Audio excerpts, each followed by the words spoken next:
So, have you ever wondered if you could actually build a business that makes $100,000 a year? And I'm not talking about some far-off dream. I mean like within the next 12 months. Well, today we're going to break down a super clear roadmap to do exactly that. This is all based on a brilliant framework from the entrepreneur Ali Abdaal. So, let's just get right into it. $100,000. Yeah, I know it sounds like a massive number, right? But let's just break it down for a second. That's about $8,300 a month. And here's the thing you really need to get. This is not a pipe dream. It is an absolutely achievable target. You can hit it within a year as long as you follow the right process and, dodge the usual mistakes. Okay, so here's our game plan. We're going to start with the big picture roadmap. Then we'll dive into phase 1, finding your idea. After that, phase 2, testing it out. Then we'll cover how to find your first customers, and finally, what to do after you've made that first sale. Let's go. All right, so the whole journey, right, from zero to $1 million lifestyle business, it's really broken down into these 5 phases. But, and this is the great part, you do not need to worry about all 5 of them right now. Nope, we're going to focus just on the first 3, because honestly, that's all you need to get to that 100K mark. So here's what that looks like on a timeline. Phase 1, finding your idea, super quick. We're talking 1 to 2 weeks. Then phase 2, making sure the idea is good, that's maybe 1 to 3 months. And phase 3, momentum, that's where you really start to scale things up over the next 6 to 12 months. You see? When you add it all up, that 100K goal within a year, it starts to look pretty darn possible, doesn't it? Okay, let's jump into phase 1, find your idea. This is it. This is where it all begins. And your goal here is super simple, really. Just spend the next week or 2 figuring out 2 things. Who are you going to help? And what's the first version of the thing you're going to sell them? First things first, your niche. And please forget all those complicated business school definitions. A niche is literally just 2 things put together: a specific group of people and a specific problem they have. That is it. So, for example, video editors, that's the people, who struggle to finish projects on time. That's the problem. Simple. And this really gets to the heart of it, doesn't it?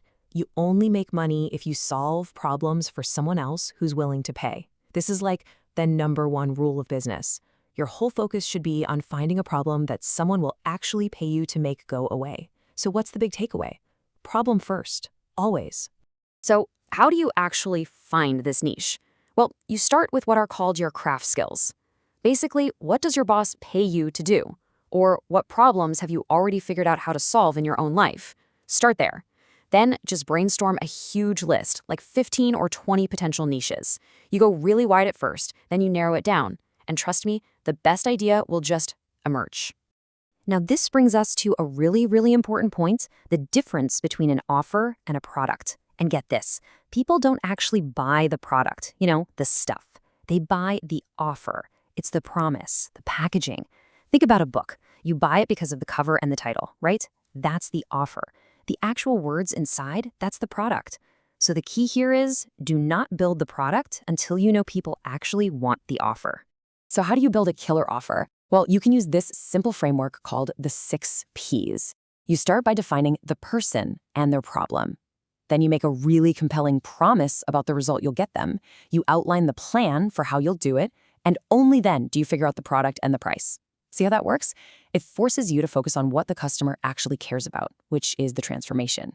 Okay, we're moving on to phase 2, test your idea. And folks, this is where the rubber meets the road. This is where your beautiful idea has to face reality. And yeah, it can be the scariest part of the whole journey, but I promise you, it is without a doubt the single most important part. And your goal for this phase, it's super, super specific. You need to have 10 conversations. That's it, 10 discovery calls, which is just a fancy way of saying real chats with real people in your target market.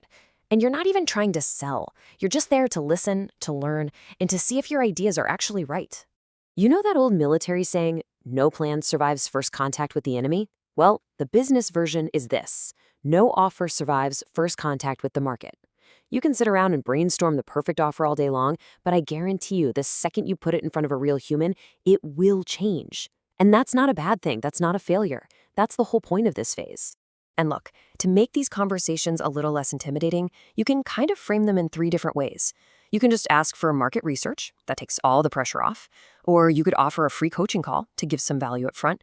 Or, hey, if you're feeling really confident in your offer, you can just go straight for a sales call. Each one is just a different tool to get you closer to that first sale. All right, so the million-dollar question, where in the world do you find these 10 people to talk to? Well, good news. It's not nearly as hard as you might think. It really just boils down to three main places. First stop, and by far the fastest way, is your network. Yeah, I'm talking friends, family, people you used to work with. And I know, it can feel a little scary. But the people who already know and trust you, they are the absolute easiest place to start. A simple message, just asking for 15 minutes of their time to get their thoughts on a problem, that's all it takes. The second channel, content. Just start putting out genuinely helpful stuff on platforms like LinkedIn. Stuff that speaks directly to the problems your niche is facing. We're talking short, useful tips or pointing out common mistakes. Look, your goal here is not to become some famous influencer. It's to become a trusted, helpful voice for a very, very specific group of people. And number three is communities. You gotta go find where your people hang out online. Could be a forum, could be a Facebook group, whatever. And the golden rule is do not go in there selling. Just show up and be helpful. That's it. Become the person who's known for giving amazing answers, not for pitching. Build the trust first. Okay, so you've done the work, you've had the calls, you've tweaked your offer, and then, boom, you make your first sale. Seriously, this is a huge moment. This is when it's real. You now officially have a business, and you're entering the next phase, momentum. So what is phase 3 all about? It's all about doing it again and again and again. It's about consistency. You've proved that one person will pay you for this. You have the blueprint. Now your job is just to find more of those people and build a system that consistently gets you to that $8,300 a month mark. And this right here shows you exactly why your price is so important. Look at this. To make $100,000 a year selling a $27 product, you'd need to make over 300 sales every single month. But what if you have a $3,000 offer? You just need 3 clients a month. See the difference? This is why starting with a high-ticket service just makes the math so much easier. So there you have it. We've literally walked through the entire roadmap, from a tiny little idea to a real, validated business that's ready to grow. The path is clear. Your first customer, they're out there right now, waiting for someone just like you to solve their problem. So the only real question left is, what problem are you going to solve first?